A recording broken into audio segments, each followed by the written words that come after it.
මේ ශ්‍රී ලංකා ගුවන් විදුලි සංස්ථාවයි. ජාතියේ සංනිවේදකයා විශ්වාසය සමග පෙරට.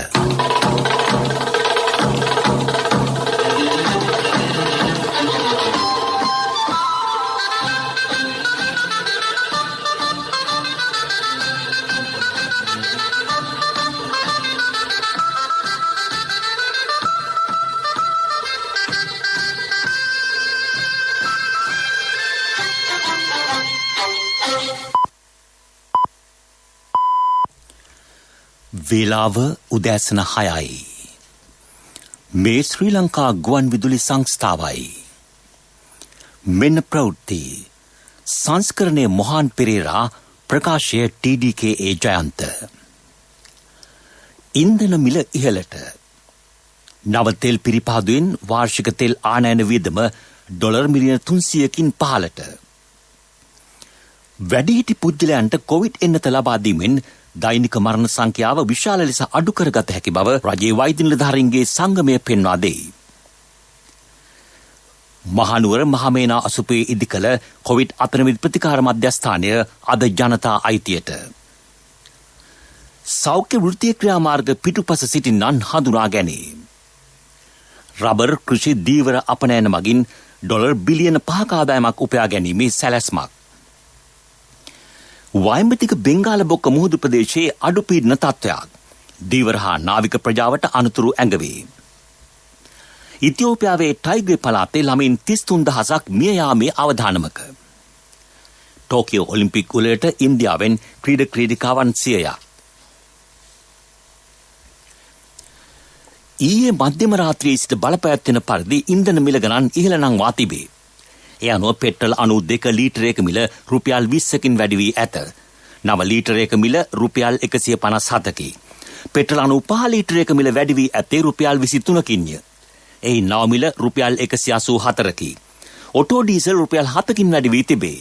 එහි නව මිල රුපියල් 111කි. සුපර් ඩීසල් ලීටරයක මිල රුපියල් 144ක් බවට පත් ඇත්තේ රුපියල් 12ක වැඩිවීමක් හේතුවෙනි. භූමි තෙල් ලීටරයක මිල රුපියල් 7කින් ඉහළ ගොස් ඇත. ඒ අනුව එහි නව මිල රුපියල් 77කි. මේ අතර තමන්ද ඉන්ධන මිල ඉහළ දමන බව ලංකා ඉන්දිය තෙල් සමාගම සඳහන් කරයි. නව තෙල් පිරිපාදෝ ඉදිකිරීමෙන් මෙරටට ඉතිහාසයේ ලොකුම ආයෝජන ලැබෙන බව ඇමති උදේ ගම්මන්පිල මහතා පවසයි. එමෙන්ම වාර්ෂික තෙල් ආනයන වියදම ඩොලර් මිලියන 300කින් පහත වැටි. විදේශී නිම ඉතර කර ගැනීමට මෙය මාර්ගයකි. නව රැකියා 2000කට වඩා බිහි වේ. වසර 52ක් පුරා නව පිරිපහදුවක් ඉදිකර ගැනීමට නොහැකි වී ඇත්තේ ජනතා විමුක්ති පෙරමුණ වැනි සැමට සැම විට විරෝධයේ ජීවන වෘත්තිය කරගත් බංකොලොත් දේශපාලන පක්ෂ හේතුවෙනි. හම්බන්තොට වරාය ඉදිකරන විටද එම ස්ථානයේ දැවැන්ත ගලක් තිබෙන බවත් නැව් නොපැමිණෙන බවත් සඳහන් කළේය. එහෙත් මේ වන විට ඒ ජාත්‍යන්තර වරායකි. වරාය නගරය සම්බන්ධයෙන් ඔවුන් දැරුවේ වෙනමම අදහසකි. රටේ කළු ගල් දීට මදිවන බව කීවේය. එහෙත් එම නගරය තනා අවසන්ය. ඔවුන්ගේ බොරු තර්ක ජනතාව මේ වන විට අවබෝධ කරගෙන සිටී. ඛනිජ තෙල් සංස්ථාව කිසිදු අවස්ථාවක පෞද්ගලිකකරණය නොකරන බව ඇමතිවරයා අවධාරණය කළේය. ලෝක වෙළඳපොලේ ඉන්ධන මිල ඉහළ ගොස් තිබේ. එසේ තිබීදී ගෙවුණු මාස 21කට වැඩි කාලයක් මේ රටේ ඉන්ධන මිල වැඩි කර නොමැත. ඒ දිගින් දිගටම වියදමට වඩා අඩු මිලකට ඉන්ධන විකිණීම නිසා සංස්ථාවේ අලාභය රුපියල් කෝටි 33100ක් බවට පත්ව තිබේ. ඉන්ධන සඳහා වසරකට රුපියල් කෝටි 300ක් වැය කරන බවද ඔහු කීවේය. ගුරුවරුන්ටත් කඩිනමින් කොරෝනා එන්නත ලබා දෙන්නේ නම් පාසල් විවෘත කිරීමේ හැකියාව තිබෙන බව රජයේ වෛද්‍ය නිලධාරීන්ගේ සංගමේ සභාපති විශේෂඥ වෛද්‍ය අනුරුද්ධ පාදිනිය මහතා පවසයි. රටේ වැඩිහිටි ප්‍රජාවට කොරෝනා එන්නත ලබා දීමට හැකි වුවහොත් දැනට පවතින කොරෝනා මරණ සංඛ්‍යාව 90%කින් පමණ අඩු කරගත හැකිය. එලෙස එන්නත් කිරීම සිදු කළහොත් මාසයක් වැනි කාලයකදී මෙම දෛනිකව මරණ සංඛ්‍යාව 10 පමණ දක්වා අඩු කර ගැනීමේ හැකියාව පවතින බවද ඔහු පෙන්වා දෙයි. ආර්ථිකමය වශයෙන් ක්‍රියා කිරීමේදී අවුරුදු 18ට වැඩි සියලු දෙනාට එය ලබා දිය යුතුය. මේ අතර ගෙවුණු දින 10දී කොවිඩ් මරණ 500ක් පමණ වාර්තා වී තිබේ. මේ වන විට සමස්ත කොවිඩ් මරණ සංඛ්‍යාව 2000 සීමාව ඉක්මවා ඇත.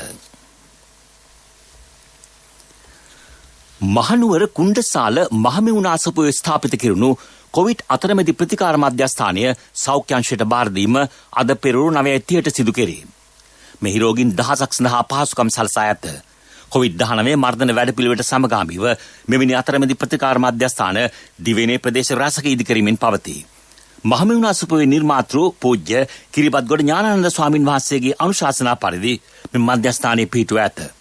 විවෘත කිරීමේ අවස්ථාවට අමාත්‍ය කේලි රඹුකැල්ල මධ්‍යම පළාත් ආණ්ඩුකාර ලලිත් යුගමගේ යන මහතුරුන් ඇතුළු තවත් මැති ඇමතුරුන් රැසක් එක්වීමට නියමිතය. මේ ප්‍රවෘත්ති ශ්‍රී ලංකා ගුවන් විදුලි සංස්ථාවෙන්. මහජන බැංකුවේ People's Pay mobile payment app එකෙන් ලංකා QR කෝඩ් එක ස්කෑන් කර ගෙවීම් කරන්න. සෞඛ්‍ය වෘත්තීය සමිති එකමුතුව ඊයේ ක්‍රියාත්මක කළ වැඩ වර්ජනයේ හේතුවෙන් දිවයින පුරා රෝහල් රැසක වැඩ කටයුතු අඩාල විය. බාහිර රෝගී සහ සායන වලින් ඖෂධ ලබා ගැනීමට ආ ජනතාවද අපහසුතාවට පත් වූහ. බොහෝ ප්‍රදේශවල කොරෝනා එන්නත් කරන කටයුතු වලටද එය බාධාවක් විය. එන්නත් කර ගැනීමට පැමිණි පිරිස් දැඩි අවුවේ සහ ඇතැම් ප්‍රදේශවල වැස්සට තෙමෙමින් පෑ ගණන් පොලිමේ රැඳී සිටියහ. කොළඹ ජාතික රෝහලේ බෙහෙත් නිකුත් කිරීමේ කවුළු වසා දැමීම නිසා සායන වලින් බෙහෙත් නිර්දේශ කළ රෝගීන් දැඩි අපහසුතාවට පත් වූහ. වෛද්‍යවරු හැර සෙසු කාර්ය මණ්ඩල රැසක් වර්ජනයට එක්ව සිටියහ. කොරෝනා වැනි දැඩි වසංගත තත්ත්වයක් පවතින මේ මොහොතේ සංචරණ සීමා නිසා රෝගීන් රෝහලට පැමිණෙන්නේද දැඩි අපහසුවෙනි. විධිමත් ප්‍රවාහන පහසුකම්ද නොමැත. එවැනි අවස්ථාවක මෙවැනි වෘත්තීය ක්‍රියාමාර්ග කෙතරම් සදාචාර සම්පන්නදැයි ජනතාවගේ ප්‍රශ්නයයි. මෙම වෘත්තීය සමිති ක්‍රියාමාර්ග පිටුපස සිටියේ යහපාන රජයේ මන්ත්‍රී ධූරයක් දැරු වෘත්තීය සමිති නායකයෙකු වන අයෙකු සහ රාජිත සේනාරත්න හිටපු අමාත්‍යවරයා යටතේ බොහෝ විදේශ සංචාරවලට එක් වූ රසායනගාර කාර්මික තාක්ෂණ විද්‍යාංශයේ වෘත්තීය සමිති නායකයෙකි. වර්ජන නිමාව පසු ඔවුන් සඳහන් කළේ එය සාර්ථකව සිදු වූ බවයි. අහිංසක රෝගීන් බිල්ලට යොදා ගනිමින් මෙලෙස ජයග්‍රහණ සැමරීම මානව වර්ගයාට කිසිසේත් නොගැලපේ. මෙම වෘත්තීය සමිති ක්‍රියාමාර්ගයේ අරමුණ රජය අපහසුතාවට පත් කිරීම බව එම වෘත්තීය සමිති ක්‍රියාමාර්ග සංවිධානය කළ අයගේ දේශපාලන පසුබිම් සොයා බැලීමේදී මැනවින් පැහැදිලි වෙයි. ශ්‍රී ලංකා නැනෝ තාක්ෂණ ආයතනයේ නව සොයා ගැනීම දේශීය වශයෙන් කොවිඩ් පාලනය කිරීමට යොදා ගැනීම පිළිබඳව අවධානය යොමු කෙරේ. ඒ පිළිබඳ සාකච්ඡාවක් අමාත්‍ය නාමල් රාජපක්ෂ මහතාගේ ප්‍රධානත්වයෙන් සෞඛ්‍ය අමාත්‍යාංශයේදී පැවැත්වුණි. දේශීය විද්‍යාඥයින් දේශීය තාක්ෂණ දැනුම් ඔස්සේ පර්යේෂණ මගින් සොයාගනු ලබන නව නිෂ්පාදන දේශීය හා ජාත්‍යන්තර වෙළඳපොළට රැගෙන යාමේ මාවත ගොඩ නැගීම අපේක්ෂාවයි. මේ වන විට එම ආයතනය නව තාක්ෂණ උපයෝගී කරගනිමින් නව නිෂ්පාදන රැසක් එළි දක්වා තිබේ. ඒවා දේශීය හා විදේශීය වෙළඳපොළට රැගෙන යාමේදී මුහුණ පෑ හැකි ප්‍රායෝගික ගැටලු පිළිබඳව මෙහිදී සාකච්ඡා කෙරුණි. ජාතික ක්‍රීඩා විකාශනය නව මුහුණුවරකින් ඉදිරියේදී සේ විකාශන කටයුතු ආරම්භ කිරීමට සූදානමින් සිටී. ඒදී ශ්‍රී ලංකා ක්‍රිකට් කණ්ඩායම සහභාගී වන සියලු තරඟ සහ ඔලිම්පික් ක්‍රීඩා උළෙලේ නැවුම් තොරතුරු කඩිනමින් ඉදිරිපත් කිරීමට බලාපොරොත්තු වේ. ඊට අමතරව ග්‍රාමීව සිටින ක්‍රීඩකාවන් ජාතික තලයට හඳුන්වා දීමටද වැඩසටහන් දියත් කෙරේ. ක්‍රීඩාවේ ගැටලුද සාකච්ඡා කරනු ඇත. තව නොබෝ දිනකින් එංගලන්තයේදී ආරම්භන එක්දින හා 20 ක්‍රිකට් තරගාවලියේ සජීව විස්තර විකාශයක්ද ගෙනෙනු ලැබේ. FM 107.3, 107.5, 89.6 ඇතුළු තවත් ප්‍රබල තරංගමාලා ඔස්සේ රටම ආවරණය කරමින් එම තොරතුරු ගෙනීමට ජාතික ක්‍රීඩා විකාශයේ සූදානමින් සිටී. රේඩියෝ ගුරුවරයා සාමාන්‍ය පෙළ විභාගත්වල වැඩසටහන අද පෙරළු 9 සිට සිංහල ස්වදේශීය සේවය ඔස්සේ ප්‍රචාරය කෙරේ. එය සෑම සෙනසුරාදා දිනකම පෙරළු 9 සිට පැය 2ක කාලයක් විකාශය කිරීමට ජාතික ගුවන් විදුලිය සූදානම්ව සිටී. රජයේ පාසල්වල ප්‍රවීණාචාර්ය මණ්ඩලයක් මේ ඉදිරිපත් කරයි. අද පෙරළු 9 සිට 10 දක්වා ඉතිහාසයේ විෂයත්, පෙරවරු 10 සිට 11 දක්වා සිංහල සාහිත්‍ය විෂයත් ඉගැන්වේ. සිංහල භාෂාව සහ සාහිත්‍ය කොළඹ විශාකා විද්‍යාලයේ ආචාර්යනී නිශ්චිකා ජයවර්ධන මහත්මිය විසින් මෙහෙයනු ලැබේ. ඉතිහාසයේ විෂය මහානාම විද්‍යාලයේ ආචාර්ය නීරජ් පෙරේරා මහතා ඉදිරිපත් කරයි. රසායනික පොහොර පසේ ජීවගුණය විනාශ කරමින් විශාල අස්වැන්නක් ගොවීන්ට ලබා දුන්නත් සත්‍ය වශයෙන්ම සිදුවන්නේ රෝගී ජනතාවක් නිර්මාණය කිරීම බව කාබනික ගොවිතැනට යොමු වී සිටින තරුණ ප්‍රජාව පෙන්වා දෙයි. සෞඛ්‍ය සම්පන්න ජනතාවක් බිහි කිරීමට නම් ඉදිරියේදී කාබනික පොහොර කෘෂිකර්මය සඳහා යොදාගත යුතුයයි කාබනික පොහොර භාවිතයෙන් වගා කටයුතු කරන ගොවි මහතෙකු වන පින්සර සමරසේකර මහතා ජාතික ගුවන්විදුලියට පැවසීය. මම පදුනේ තිත්තමහාරාම ප්‍රදේශයේ ශිෂ්‍යත්වයේ සමත් වෙලා මම කොළඹ ඉසිපතන විද්‍යාලයට ඇතුල් වෙලා ඊට පස්සේ කොළඹ රාජකීය විද්‍යාලයේ මම උසස් පෙළ හැදෑරුවේ. උසස් අධ්‍යාපනය හැදෑරුවේ නීති අංශයෙන්. කොරෝනාත් එක්කලා ඇතිවෙච්ච පසුබෑම නිසා දැක්කා ඉදිරියට යන්න පුළුවන් විදිහේ වැටෙන්නේ නැති කර්මාන්තයකට තියෙන්නේ තරහට කෘෂිකර්මය කියන එක මම දැක්කා. මට කෘෂිකර්මයට පුද්ගලිකව කැමැත්තක් තිබුණා. මම හරි කැමැති නිෂ්පාදන ආර්ථිකයට දායක වෙන්න. ඒ වගේම ගෝඨාභය රාජපක්ෂ මහත්මයාගේ ජනාධිපති පදවි ප්‍රාප්තියත් එක්ක ඇතිවෙච්ච කෘෂිකාර්මික පුනරුද්දයත් එක්ක තමයි මට හිතුනේ කෘෂිකර්මයට ලංකාවේ හොඳ තැනක් තියෙනවා ඉස්සරහට. ඒක නිසා මම මේකට අත ගහනවා කියලා තමයි පසුබිම හැදුනේ. අන්තර්ජාලය භාවිතයෙන් කාබනික ගොවිතැන ගැන ගොඩක් හැදෑරුවා. විශේෂයෙන්ම YouTube එකෙන් දෙළුම් වගාවට යොමු වුණ නිසා ඉන්දියාවේ දෙළුම් වගාකරුවන්ගේ වීඩියෝස් ගොඩක් බලලා ඒ වගේම කාබනිකව දෙළුම් වගා කරන විදිහ ගොඩක් අධ්‍යයනය කරලා තමයි මම මේකට යොමු වුනේ. මොබයිල් ෆෝන් තියෙන මේ කාලේ කවුරුත් මෙහෙම වෙලා බලන්නේ නෑ නේද? ඉතින් ඇයි People's Pay app එක තියෙන මේ කාලේ කෑෂ් වලින් ගෙවන්නේ? මහජන බැංකුවේ People's Pay mobile payment app එකෙන් ලංකා QR code එක ස්කෑන් කර ගෙවීම් කරන්න. ප්‍රමුඛ පුවත් ඔබ වෙත ගෙනෙන්නේ සෑම ගෙදරකම සිටිය යුතු වෙද මහත්මයා සිද්ධාලේප. වසංගත තත්ත්වය හමුවේ උද සේවා හා නිෂ්පාදනාංශ යම් මට්ටමකින් පවත්වාගත යුතුයයි සෞඛ්‍ය අමාත්‍යාංශයේ පාරිසරික වෘත්තීය සෞඛ්‍ය ආහාර ආරක්ෂණයේ අධ්‍යක්ෂ විශේෂඥ වෛද්‍ය තිලක් සිරිවර්ධන මහතා පවසයි.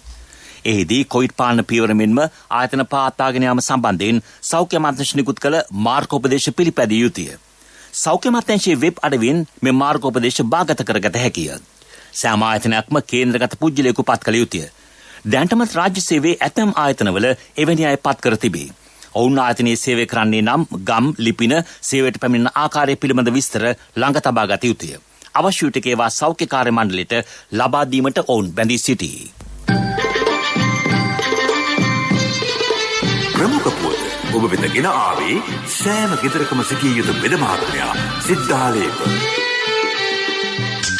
ශක්ති හඬ අවධානය පිණිසයි.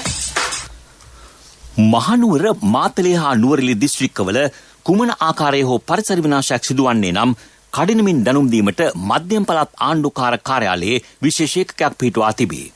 වනාන්තර එලි කිරීම, ගිනි තැබීම්, ජල මූලාශ්‍ර විනාශ කිරීම ඇතුළු සියලු ආකාරයේ පරිසර හානි ඊට දැනුම් දිය හැකිය. 07 470 25 යන දුරකථන අංකය ඒ සඳහා භාවිත කළ හැකිය. WhatsApp හා Viber මගින් තොරතුරු දැනුම් දිය හැක. ලෝක ප්‍රවෘත්ති. ඉන්දියාවේ මුම්බායි ඇතුළු ඒ ආශ්‍රිත ප්‍රදේශ රැසකටම හෙට සිට දැඩි වර්ෂාපතනයක් ලැබුණු ඇතැයි ඉන්දිය කාලගුණ අංශ අනාවැකි පළ කරයි. වයඹ දිග බෙන්ගාලබොක මුහුදු ප්‍රදේශයේ ඇති වී තිබෙන පීඩන අවපාතය ඊට හේතුවයි. ප්‍රදේශ රැසකට රතු නිවේදන නිකුත් කර ඇත. ඇතැම් ස්ථානවලට මිලිමීටර් 200ක් මුව වැසි ලැබේ. ඉතියෝපියාවේ ටයිග්‍රේ පළාතේ පවතින ගැටුම් නිසා ළමින් 33000ක් පමණ දරුණු මන්ද පෝෂණ තත්ත්වයකට මුහුණ දී සිටින බව යුනිසෙෆ් සංවිධානය කියයි. මෙම 33000ම අකාල් මරණවලට ගොදුරු වීමේ වැඩි ඉඩක් තිබෙන බව එම ආයතනය පෙන්වා දෙයි. ඉතියෝපියානු හමුදාව සහ එම පළාතේ කැරලිකාර කණ්ඩායමක් අතර ඉකුත් වසරේ සිට නොවැම්බර් සිට ගැටුම් ඇති වුණේ. මේ නිසා දැනට ලක්ෂ 17ක පමණ පිරිසක් අවතැන්ව සිටිති. එම පළාතේ විශාල ආහාර හිඟයක් පවතී. මේ නිසා වහාම ආහාර ආධාර අවශ්‍ය වී තිබේ. 3,50,000කට වැඩි පිරිසක් සාගතයට මුහුණ දී ඇත. පිරසර සංවර්ධනයක පුවත් සම්පින්ඩනය සංවර්ධන පුවත්. ගාල්ල දිස්ත්‍රික්කයේ වෛද්‍ය නිල නිවාස ඉදිකිරීමේ ව්‍යාපෘතියක් ක්‍රියාත්මක කෙරේ. නාගොඩ, ඇල්පිටිය, ඉමදුව, නියාගම, හබරාදුව සහ බද්දේ ගමන රෝහල්වල මෙම වෛද්‍ය නිවාස ඉදිකිරීම සිදුවේ.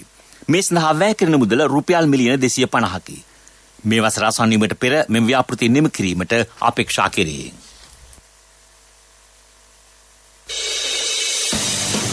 ක්‍රීඩා පුවත්. ටෝකියෝ ඔලිම්පික් ක්‍රීඩාවලට සහභාගී වන ඉන්දිය ක්‍රීඩකාවන්ගේ දස්කම් ඉහළ නැංවීමට එක්ව සිටින පුහුණුකරුවන්, වෛද්‍යවරුන්, බෞද්ධ චිකිත්සකයින් සඳහා උපරිම සහායක් ලබා දීමට ඉන්දිය රජය තීරණය කර තිබේ. මෙම ක්‍රීඩාවලට සහභාගී වන ඉන්දිය කණ්ඩායමේ ක්‍රීඩකාවන් සම්බන්ධයෙන් පැය 24 පුරා සමාලෝචනය කෙරේ. කිසිදු අමාත්‍යාංශ නියෝජිත කණ්ඩායමක් ක්‍රීඩාව සඳහා එක් නොවේ. ටෝකියෝ නුවර ඉන්දියානු තානාපති කාර්යාලයේ ඔලිම්පික් දූත මණ්ඩලයක් පිහිටුවා ඇත. ඒ මගින් ඉන්දිය කණ්ඩායමට අවශ්‍ය සහාය ලැබෙනු ඇත. ක්‍රීඩාවලදී ඉන්දිය ක්‍රීඩා 12ක් යටතේ ක්‍රීඩකාවන් තරගවලට යොමු කිරීමට නියමිතයි. ක්‍රීඩකව 100කට වැඩි පිරිසක් සහ කාර්ය මණ්ඩලයේ 90 දෙනෙක් මේ සඳහා එක් වෙති. ව්‍යාපාරික පුවත් ඔබ වෙත ගෙන එන්නේ EMV තාක්ෂණය සහිත NSB ATM කාඩ් පත ජූනි 30 වෙනිදා දක්වා නොමිලේ. වැඩි විස්තර 0112 379යි 379 දුරකථන අංකයෙන් හෝ ළඟම ඇති ශාඛාවෙන් විමසන්න. රබර් නිෂ්පාදන කෘෂි හා ආහාර සැපයුම් දීවර අපනයන තුලින් ඩොලර් බිලියන 3ක් 5ක් අතර අපනයන ආදායමක් ඉදිරි වසර කිහිපයේදී බලාපොරොත්තු වන බව ආයෝජන මණ්ඩලයේ සභාපති සංජය මෝට්ටාල මහතා පවසයි. මේ වන විට ටයර් අපනයනෙන් ඩොලර් බිලියනයකට ආසන්න මුදලක් උපයා ගැනීමට හැකි වී තිබේ. වසර 2025 වන විට ඩොලර් බිලියන 2.5ක අපනයන වෙළඳපොළක් නිර්මාණය කර ගැනීම අපේක්ෂාවයි. ව්‍යාපාරික පුවත් ඔබ වෙත ගෙන ආවේ දැන් වඩාත් සුරක්ෂිත අඛණ්ඩ සේවයක් සපයමින් බැංකු කටයුතු තවත් පහසු කරන EMV තාක්ෂණය සහිත NSB ATM කාඩ් පත ජූනි 30 වෙනිදා දක්වා නොමිලේ. වඩාත් කාර්යක්ෂම NSB ඔන්ලයින් බැංකු සේවාවෙන් ඔබ කොතැනක සිටියත් නොමිලේම ඔබේ බැංකු කටයුතු එසැනින්. වැඩි විස්තර 0112 379යි 379 දුරකථන අංකයෙන් හෝ ළඟම ඇති ශාඛාවෙන් විමසන්න. කොන්දේසි අදාළ වේ. NSB ශ්‍රී ලංකාවේ සුරක්ෂිතම බැංකුව. ආර්ථික පුවත් ආවරණය ඔබේ ඕනම අවශ්‍යතාවයකට සුදුසු මූල්‍ය විසඳුම් දෙන එන අය දියුණු වෙන අය එන LOLC සමූහය එන්න දියුණු වෙන්න. කොරෝනා තත්ත්වය යටතේ වුවද මෙරට ආර්ථිකයේ 5% පමණ වර්ධනයක් වසර අවසානයේ අත්කර ගැනීමට හැකිවනු ඇතැයි මහ බැංකුව අධිපති මහාචාර්ය WD ලක්ෂ්මන් මහතා පවසයි. කොළඹ වරාය වැනි ව්‍යාපෘති ඊට විශාල දායකත්වයක් ලබා දෙනු ඇත. ලබන මාසේ තිබෙන ලොකු ණයක් සහ 22 තිබෙන එවැනි ණය කිහිපයක්. ඒ ණය ගෙවීම පිළිබඳ මා විශාල ප්‍රශ්නයක් ඇති වෙන්නේ නැහැ කියන එකයි හැමෝගෙම අපේක්ෂාව. අනිවාර්යෙන්ම මහ බැංකුව සාපත කරනවා ණය ආපසු ගෙවීම සම්බන්ධයෙන් මුළු ලෝකයේම තිබෙන ඉහළම තරමේ පිළිගැනීමක් තියෙන ලංකාව. කවදාකවත් ණය ආපසු ගෙවීම පැහැර නොහැරපුරටක් ඇති. ඒ ප්‍රසිද්ධිය ඒ නම අපි ආරක්ෂා කරන බවට අපි ප්‍රකාශ කරනවා මේ අවස්ථාවේ. පොරොන්දුව ඉටු කිරීමට අවශ්‍ය පහසුකම් සමහරක් තියෙනවා, සමහරකට වැඩ කටයුතු යොදාගෙන තිබෙනවා ඉදිරියේ. මගේ මහත්තයා දාපු මේ රත්තරන් මුද්ද තමයි මගේ ජීවිතේ. LOLC එකට ඔයාලගේ රත්තරන් පණ වගේ. ඔයාලගේ රන් බහඬ අපි ළඟ තියෙනකල් ඔයාලට ජීවිත රක්ෂණයකුත් දෙන්නේ අපි විතරයි. වෙලාවට ගෙවා ගන්න බැරි වුණොත් ඔයාලගේ රත්තරන් කොහොම හරි ඔයාලටම දෙන එකයි අපේ ප්‍රතිපත්තිය. ගෙවා ගන්න අමාරු වුණොත් අපි කතා කරලා විසඳුමකුත් දෙනවා. මුද්දට මං හිතපු නැති ගාණක් හම්බුණා. ආපු ගමන් වැඩෙත් උනා. වටිනා තෑග්ගකුත් හම්බුණා. LOLC එක කරන ගනුදෙනුවක් රත්තරන් වටින ගනුදෙනුවක් කියන්නේ ඒකනේ. LOLC ෆයිනෑන්ස් රන්සවි රන්නය සේවාව. රත්තරන්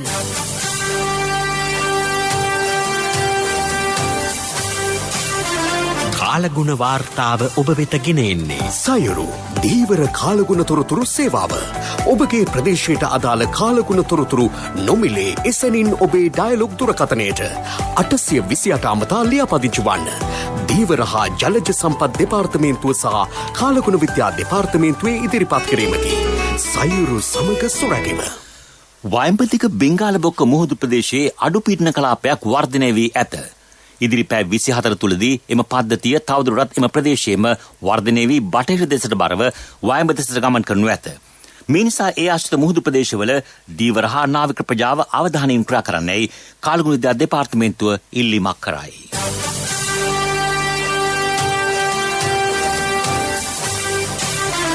කාලගුණ වාර්තාව ඔබ වෙත ගෙන ආවේ සයුරු දීවර කාලගුණ තොරතුරු සේවාව. ඔබගේ ප්‍රදේශයට අදාළ කාලගුණ තොරතුරු නොමිලේ එසැනින් ඔබේ ඩයලොග් දුරකථනයට 828 අමතා ලියාපදිංචි වන්න. දීවර හා ජලජ සම්පත් දෙපාර්තමේන්තුව සහ කාලගුණ විද්‍යා දෙපාර්තමේන්තුවේ ඉදිරිපත් කිරීමකි. සයුරු සමග සොරැකීම. දැන් දවසේ සටහන. අද මේ වන විට අපිකරු ජනාධිපතිතුමාගේ කාබනික පොර රටපුරා ව්‍යාප්ත කිරීමේ දීර්ඝකාලීන වැඩපිළිවෙලේ මූලික පියවර ඊටම සාර්ථක ලෙස ආරම්භ කර තිබෙනවා. එම ගමනට විවිධ විරෝධතා, චෝදනා, ගැරහුම්, අපහාස කිරීම ආදී වශයෙන් බාධක එල්ලුවත් දැන් ගමන ඉදිරියටම යනවා. ජනාධිපතිතුමා පසුගිය සතියේ දිස්ත්‍රික් ලේකම්වරු හමුවේ මෙම කාබනික පොර වැඩපිළිවෙල සම්බන්ධව කතා කළ අවස්ථාවේ අපි බැනුම් අහා හෝ මේ වැඩපිළිවෙල කරගෙන යමුයි කීවේය. එතුමායින් අදහස් කළේ අද මේ ගැන වැරදි වැටීම් හෝ විවිධ පුජ්‍යලයන්ට අහිමි වී යන වාසි නැතිවීම නිසා කාබනික පොහොර භාවිතයට දෝෂාරෝපණය එල්ල කළත් එහි ප්‍රතිඵල ලබන විට කවුරුත් එය අගයන බව දන්නා නිසායි. මේ රටේ රසායනික පොහොර වලට හුරු වැඩි දෙනෙක් ඒවා භාවිත කරන්නේ නිසි අවබෝධයකින් නොවේ. රසායනික පොහොර මිනිස් ශරීරයට අහිතකර ලෙඩබෝ කරන හානිදායක දෙයක්. ඒ වගේම ඒ පැති ගණනාවකින් හානි සිදුවන දෙයක්. ඒත් කාබනික පොහොරවල ගුණාත්මක භාවය අව탁සිරු කිරීමට රසායනික පොහොර මාෆියාවක් ගෙන යන්නේ දැඩි උත්සාහයක්. කාබනික පොහොරවල ගුණාත්මක භාවය ගැන ඇතැම් විට මේ රටේ ගොවි ජනතාව නොදන්නවා විය හැකියි. ජනාධිපතිතුමාගේ මෙම වැඩපිළිවෙල යටතේ ඉදිරි සති කිහිපය තුළ ගොවි ජනතාව පමණක් නොව මේ රටේ සමස්ත ජනතාවම දැනුවත් කරන වැඩසටහන් ගණනාවක් පැවැත්වෙනවා. කාබනික පොහොර යනු රසායනික පොහොර මාෆියාව කියන පරිදි අපද්‍රව්‍ය පමණක් නොවේ. කාබනික පොහොර ලෙස හඳුන්වන්නේ භෝග නිෂ්පාදනයේට කාබනික ද්‍රව්‍ය යොදා ගන්නා අවස්ථාවයි. කොම්පෝස්ට් නිෂ්පාදනයේදී සිදු කරනු ලබන්නේ සංකීර්ණ කාබනික ද්‍රව්‍ය ශුද්ධජීවීන්ගේ ක්‍රියාකාරීත්වය මගින් සරල කාබනික ද්‍රව්‍ය බවට පත් කිරීමයි. කාබනික පොහොර ලෙස ක්‍රමානුකූලව නිෂ්පාදනය කරන ලද කාබනික ද්‍රව්‍ය භෝග වගාවේදී හා කාබනික පොහොර වාණිජ්‍යකරණයේදී ඉතා වැදගත්. එනම් කොම්පෝස්ට් දි รา පත් වූ තත්ත්වයේ පවතින අතර ඒවා භෝගවලට ඍජුවම භාවිත කළ හැකි. ශාක වර්ධනයට ඉතා ඉක්මනින් ප්‍රයෝජනයට ගත හැකි. එසේම වාණිජ්‍යකරණයේදී කාබනික පොහොර යනු කාබනික අපද්‍රව්‍ය සඳහා අගේ එකතු කිරීමක් ලෙස හැඳින්විය හැකි. මේ නිසා කාබනික අපද්‍රව්‍ය එලෙසින්ම භෝගගාට භාවිත කිරීමට වඩා ක්‍රමානුකූලව නිෂ්පාදනය කළ කාබනික පොහොර භාවිත කිරීම වැදගත්. මෙමගින් භෝග ඵලදායීතාව වැඩිවීම, පසේ සාරවත් බව වැඩිවීම සිදුවන අතර කෙටි කාලිනව අලුතෙන් භාවිත කළ හැකි කාබනික අමුද්‍රව්‍ය නිර්ණය කිරීම හා භාවිත කිරීමත් කාබනික අපද්‍රව්‍ය කොම්පෝස්ට් නිෂ්පාදනයට උපරිම ලෙස යොදා ගැනීමත් මෙහිදී සිදුවේ. ඊට අමතරව කාබනික ද්‍රව්‍ය නිෂ්පාදනයේ වැඩි කිරීම, සුලභ කාබනික අමුද්‍රව්‍ය සහ නගරබත කුණුරොඩු කර්මාන්ත ශාලාවල කාබනික අපද්‍රව්‍ය හා ග්‍රාමීය අපද්‍රව්‍ය මගින් කොම්පෝස්ට් නිෂ්පාදනය නිවැරදි තාක්ෂණික ක්‍රම මගින් තත්ත්වයෙන් උසස් කොම්පෝස්ට් නිෂ්පාදනය සිදු කෙරේ. මහා පරිමාණ, මධ්‍ය හා කුඩා පරිමාණයේ කොම්පෝස්ට් නිෂ්පාදනය වැඩි කිරීම, ප්‍රමිතියෙන් යුත් කොම්පෝස්ට් නිෂ්පාදනය ප්‍රචලිත කිරීමත් කොම්පෝස්ට් පොහොර ගුණාත්මක භාවය වැඩි කිරීමට හේතු වෙනවා. රසායනික පොහොර නිෂ්පාදන බහුජාතික සමාගම්වල අතවැසියන්සේ කටයුතු කරමින් ඔවුන්ගේ විවිධ වරප්‍රසාද ලබන කාබනික පොහොරවල අගය විනාශ කර කතා කරන ජාති විරෝධීන් කියා සිටින පරිදි කාබනික පොහොර සෑදීමට කිසිවෙකුගේ මල මුත්‍ර පමණක් යොදා ගන්නේ නැහැ. ගෙදර දොරේ පැලේ බිම ගාන ගොම සහ එළුවන්ගේ පොහොර මේ සඳහා භාවිත කරනවා. මහා පරිමාණයේ කාබනික පොහොර නිෂ්පාදනය කරන රටවල් තියෙනවා. ඔවුන් ඒවා අපනයන කරනු ලබනවා. අප රටද යම්කිසි දවසක කාබනික පොහොර නිෂ්පාදනය කර ගොවිතැනට යොදා අතිරික්තය විදෙස් රටවලට විකුණා විශාල වශයෙන් ආදායම් ලබන කර්මාන්තයක් ස්ථාපිත කිරීමටද ඉඩ තිබෙනවා. කාබනික පොහොර නැමැති වෘක්ෂය මහත් ඵල ලබා දෙන කප්රුකක් බව අප සිතෙහි තබා ගනිමු. යලි සිරස්තල ඉන්ධන මිල ඉහළට. නව තෙල් පිරිපාදුවෙන් වාර්ෂික තෙල් ආනයන වියදම ඩොලර් මිලියන 300කින් පහළට. වැඩිහිටි පුද්ගලයන්ට කොවිඩ් එනත ලබා දීමෙන් දෛනික මරණ සංඛ්‍යාව විශාල ලෙස අඩු කරගත හැකි බව රජයේ වෛද්‍ය නිලධාරීන්ගේ සංගමය පෙන්වා දෙයි. මහනුවර මහමෙවුනා අසපුවේ ඉදිකළ කොවිඩ් අතරමැදි ප්‍රතිකාර මධ්‍යස්ථානය අද ජනතා අයිතියට. සෞඛ්‍ය වෘත්තීය ක්‍රියාමාර්ග පිටුපස සිටින්නන් හඳුනා ගැනීම. රබර් කෘෂි දීවර අපනයන මගින් ඩොලර් බිලියන 5ක ආදායමක් උපයා ගැනීමේ සැලැස්මක්. වයිඹදිග බෙන්ගාල බොක්ක මුහුදු ප්‍රදේශයේ අඩු පීඩන තත්ත්වයක්. දීවර හා නාවික ප්‍රජාවට අනතුරු ඇඟවේ. ඉතියෝපියාවේ ටයිග්‍රේ පළාතේ ළමින් 33000ක් මිය යාමේ අවදානමක. ටෝකියෝ ඔලිම්පික් කුල්ලට ඉන්දියාවෙන් ක්‍රීඩකාවන් 100ක්. අපගේ උදෑසන ප්‍රවෘත්ති ප්‍රකාශනයෙන් සමත්යි. මෙම ප්‍රවෘත්ති ප්‍රකාශයට www.slbc.lk වෙබ් අඩවිය ඔස්සේද ඔබට සවන් දිය හැකි.